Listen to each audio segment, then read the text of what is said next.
इसलिए नारद जी को बनना पड़ा था बंदर। श्री नारद बड़े ही तपस्वी और ज्ञानी ऋषि हुए, जिनके ज्ञान और तप की माता पार्वती भी प्रशंसक थीं। तब ही एक दिन माता पार्वती श्री शिव से नारद मुनि के ज्ञान की तारीफ करने लगीं। शिव ने पार्वती जी को बताया कि नारद बड़े ही ज्ञानी हैं, लेकिन किसी भी चीज़ का अहंकार अच्छा नहीं होता है। एक बार नारद को इसी अहंकार घमंड के कारण बंदर बनना पड़ा था। यह सुनकर माता पार्वती को बहुत आश्चर्य हुआ। उन्होंने श्री शिव भगवान से पूरा कारण जानना चाहा। तब श्री शिव ने बतलाया, इस संसार में कोई कितना ही बड़ा ज्ञानी हो, लेकिन श्री हरि जो चाहते हैं वो उसे बनना ही पड़ता है। नारद को एक बार अपने इसी तप और बुद्धि का अहंकार घमंड हो गया था। इसलिए नारद को सबक सिखाने के लिए श्री विष्णु को एक युक्ति सूझी। हिमालय पर्वत में एक बड़ी पवित्र गुफा थी। उस गुफा के निकट ही गंगा जी बहती थीं। उस परम पवित्र गुफा नारद जी को अत्यंत सुहावनी लगी।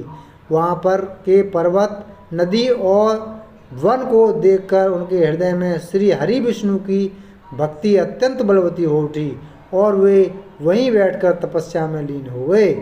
नारद मुनि की इस तपस्या से देवराज इंद्र भयभीत हो गए कि कहीं देवर्षि नारद अपने तप के बल से उनका स्वर्ग छीन न लें। इंद्र ने नारद की तपस्या भंग करने के लिए कामदेव को उनके पास भेज दिया। वहाँ पहुंचकर कामदेव ने अपनी माया से बसंत ऋतु को उत्पन्न कर दिया।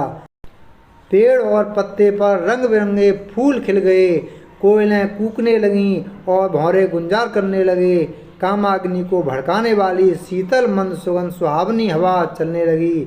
रंभा आदि अप्सराएं नाचने लगीं, किंतु कामदेव की किसी भी माया का नारद मुनि पर कुछ भी प्रभाव नहीं पड़ा। तब कामदेव को डर सताने लगा कि कहीं नारद मुझे शाप न दे दें। इसलिए उन्होंने श्री नारद से क्षमा मांगी। नारद मुनि को थोड़ा भी क्रोध नहीं आया और उन्होंने कामदेव को क्षमा कर दिया।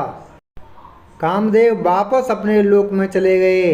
कामदेव के चले जाने पर नारद मुनि के मन में अहंकार घमंड हो गया कि मैंने कामदेव को जीत लिया। वहाँ से वे शिवजी के पास चले गए और उन्हें अपने कामदेव को हराने का हल कह सुनाया। भगवान शिव समझ गए कि नारद को अहंकार हो गया है।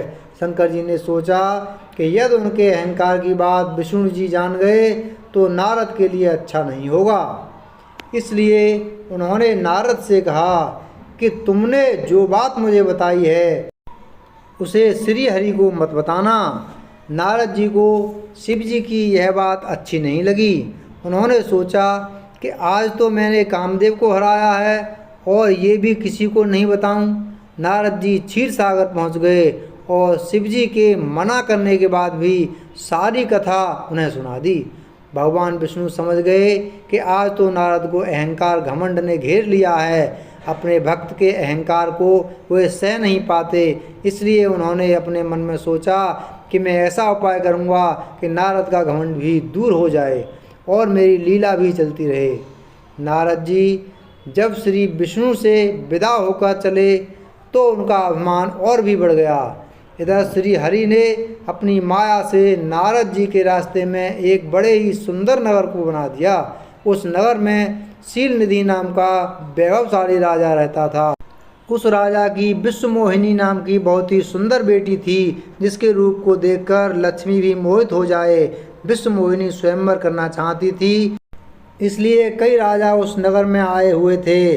नारद जी उस नगर के राजा के यहाँ पहुँचे तो राजा ने उनका पूजन करके उन्हें आसन पर बैठाया।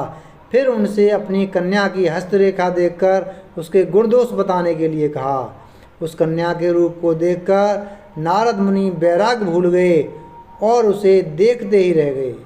उस कन्या की हस्तरेखा बता रही थी कि उसके साथ जो विवाह करेगा वह अमर हो जाएगा, उसे संसार में कोई भी जीत नहीं सकेगा और संसार के समस्त जीव उसकी सेवा करेंगे।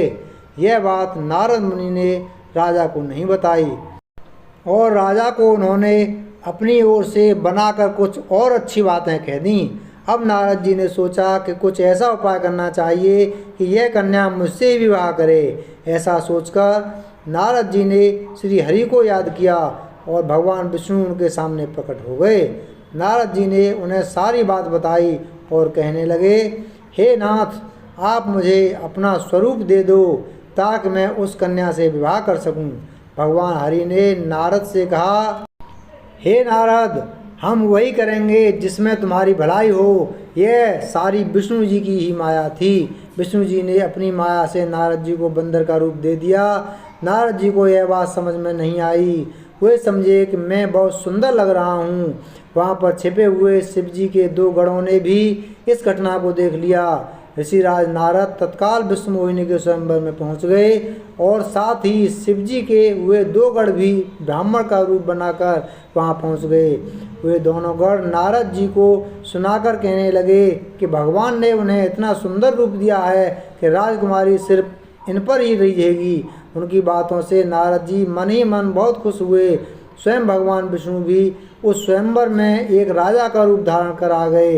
विष्णु मोहिनी ने कुरूप नारद की तरफ देखा भी नहीं और राजा रूपी विष्णु के गले में वरमाला डाल दी। मोह के कारण नारद मुनि की बुद्धि नष्ट हो गई थी। राजकुमारी द्वारा अन्य राजा को वरमाला डालते देख वे परेशान हो उठे। उसी समय शिव जी के गणों ने ताना कसते हुए नारद जी से कहा, जरा दर्पण में अपना मुँह तो देखिए। मुनि ने जल में झांक कर अपना मुँह देखा और अपनी कुरूपता देखकर गुस्सा हो उठे। गुस्से में आकर उन्होंने शिव जी के उन दोनों गणों को राक्षस हो जाने का शाप दे दिया। उन दोनों को शाप देने के बाद जब मुनि ने एक बार फिर से जल में अपना मुंह देखा तो उन्हें अपना असली रूप फिर से मिल चुका था। नारद जी को अपना असली रूप वापस मिल गया था, लेकिन भगवान विष्णु पर उन्हें बहुत गुस्सा आ रहा था, क्योंकि विष्णु के कारण ही उनकी बहुत ही हंसी हुई थी। वे उसी समय विष्णु जी से मिलने के लिए चल पड़े। रास्ते में ही उनकी मुलाकात विष्णु जी, जिनके साथ लक्ष्मी जी और विश्व मोहिनी भी थी, से हो गई। उन्हें देखते ही नारद जी ने कहा, आप दूसरों की खुशियाँ देख ही नहीं सकते। आपके भीतर तो ईर्ष्या और कपट ही भरा हुआ है। समुद्र मंथन के समय आपने श्री शिव को बावला बनाकर विष और राक्षसों को मदिरा पिला दिया और स्वयं लक्ष्मी जी और कौस्तुभ मणि को ले लिया। आप बड़े धोखेबाज और मतलबी हो, हमेशा कपट का व्यवहार करते हो। हमारे साथ जो किया है उसका फल जरूर पाओगे। आपने मनुष्य रूप धारण करके विश्व मोहिनी को प्राप्त किया है, इसलिए मैं आपको शाप देता हूँ कि आपको मनुष्य जन्म लेना पड़ेगा। आपने हमें स्त्री से दूर किया है, इसलिए आपको भी स्त्री से दूरी का दुख सहना पड़ेगा। और आपने मुझको बंदर का रूप दिया, इसलिए आपको बंदरों से ही मदद लेना पड़े। नारद के शाप को श्री विष्णु ने पूरी तरह स्वीकार कर लिया और उन पर से अपनी माया को हटा लिया। माया के हट जाने से अपने द्वारा दिए गए शाप को याद करके नारद जी को बहुत दुख हुआ, किंतु दिया गया शाप वापस नहीं हो सकता था। इसलिए श्री विष्णु को श्री राम के रूप में मनुष्य बनकर अवतरित होना पड़ा।